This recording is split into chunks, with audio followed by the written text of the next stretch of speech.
पापा आपने मुझे थप्पड़ क्यों मारा? पहले तो ये बता कि तूने मेरे पर्स से पैसे क्यों निकाले? पापा आपको लगता है मैं आपके पर्स से पैसे निकाल सकता हूँ? अरे मुझे लगता नहीं है, मुझे पूरा यकीन है कि तूने ही मेरे पर्स से पैसे निकाले। अरे सारा दिन निठल्ले की तरह घर में पड़ा रहता है, तेरे पास कोई काम धंधा तो है नहीं, इसलिए तूने मेरे पर्स से पैसे निकाले हैं। पापा आपकी बात बिल्कुल सच है कि मैं कोई काम धंधा नहीं करता हूँ, दिन भर घर पे पड़ा रहता हूँ, लेकिन इसका ये मतलब तो नहीं है ना कि मैंने ही आपके पर्स से पैसे निकाले हैं। अच्छा, इसका मतलब पैसे तूने नहीं चुराए? नहीं पापा। अच्छा, तूने पैसे नहीं चुराए तो मुझे ये बता कि इस घर में हम तीनों के अलावा कोई और नहीं रहता है। बहू को जब भी पैसे चाहिए होते हैं वो मुझसे मांग लेती है। बता, फिर मेरे पर्स से पैसे किसने निकाले? तू कोई काम धंधा क्यों नहीं कर लेता? मैं कब तक तेरे परिवार का बोझ उठाता रहूं? कभी ना कभी तुझे ये जिम्मेदारी संभालनी होगी। देखो पापा, अभी मुझे मेरी काबिलियत के अनुसार काम नहीं मिल पा रहा है। जिस दिन मेरे को काम मिलेगा मेरी काबिलियत के अनुसार, उस दिन मैं करूंगा ना काम। मेरा शौक थोड़ी ना घर पे बैठना। अब शादी हो गई है मेरी, आपके इन तानों से बड़ी शर्मिंदगी महसूस होती है मुझे।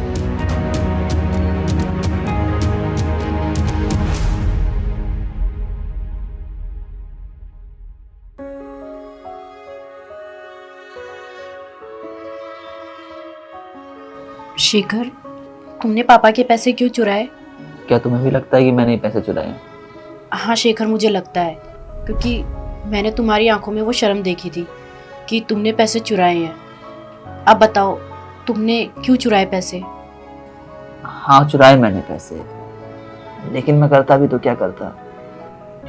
कल तुम्हारा बर्थडे और तुम्हें गिफ्ट देने के लिए मेरे पास पैसे ही नहीं है। मैंने अपने दोस्तों से भी पैसे मांगे, लेकिन मना कर दिया उन्होंने भी मुझे। और सुमित भाई, क्या हालचाल?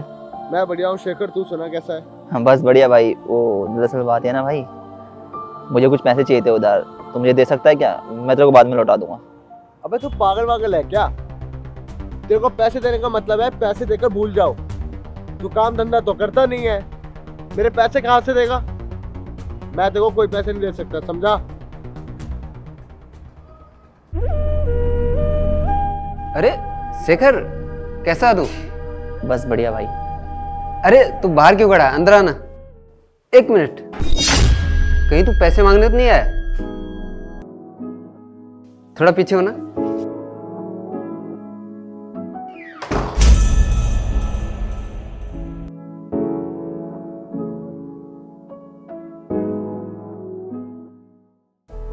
इसलिए मैंने पैसे चुराए। शेखर देखो, मुझे नहीं चाहिए चोरी का गिफ्ट।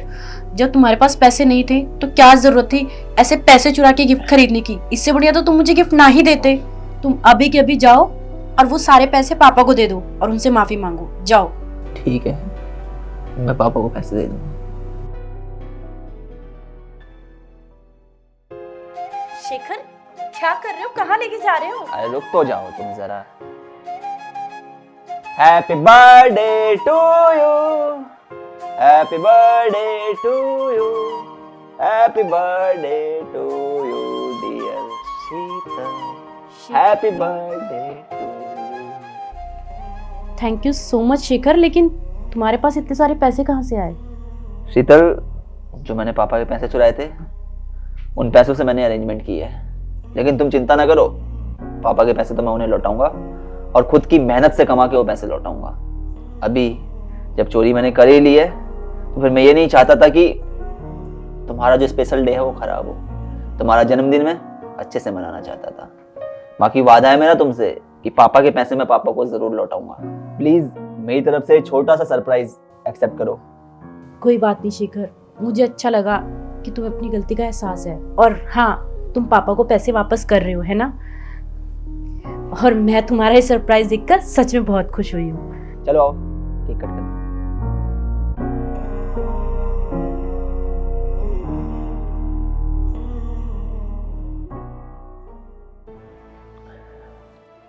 ये लीजिए पापा आपके पैसे।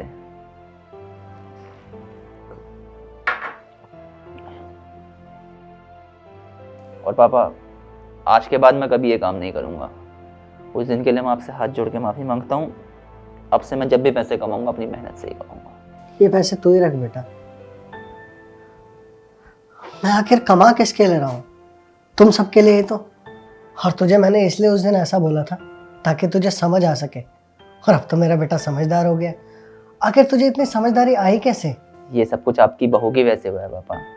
अगर वो मुझे ना समझाती तो ऐसा कभी होता ही नहीं। सारा क्रेडिट आपकी बहू को जाता है, मुझे नहीं। अरे वाह, कौन कहता है कि बहुएं समझदार नहीं होती। मेरी बहू कितनी समझदार है ये मुझे आज पता चला। मैं तो सोचता था कि बहुएं जो होती है ना घर को तोड़ना जानती है, लेकिन मैं गलत हूँ। मेरी बहू ने तो उल्टा मेरा घर टूटने से बचाया है। वो चाहती तो तुझे भड़का भी सकती थी, लेकिन मेरी बहू ने तुझे समझाया। इसलिए मैं कहता हूँ कि मेरी बहू सबसे बेस्ट बहू है। हाँ पापा, शीतल बहुत अच्छी है और हम लोग हैं बहुत ज़्यादा खुशनसीब की शीतल की शादी हमारे घर में हुई। शीतल और उनके परिवार से हमारा रिश्ता जुड़ा। अगर बहू अच्छी ना हो ना तो परिवार टूट जाता है, बिखर जाता है। पिताजी, खुशनसीब आप ही नहीं है कि आपको ऐसी बहू मिली, बल्कि खुशनसीब तो मैं भी हूँ कि मुझे ऐसी पत्नी मिली है।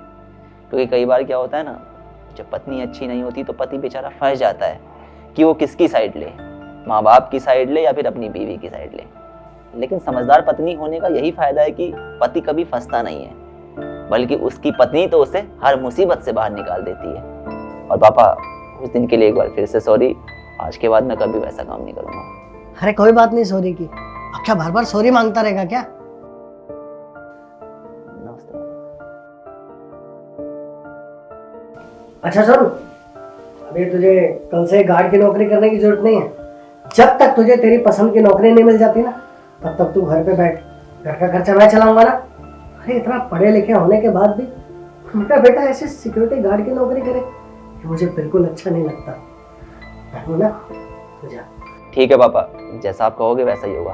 और हाँ, मैं भी आपसे वादा करता हूँ कि मैं आपका भरोसा कभी नहीं टूटने दूंगा।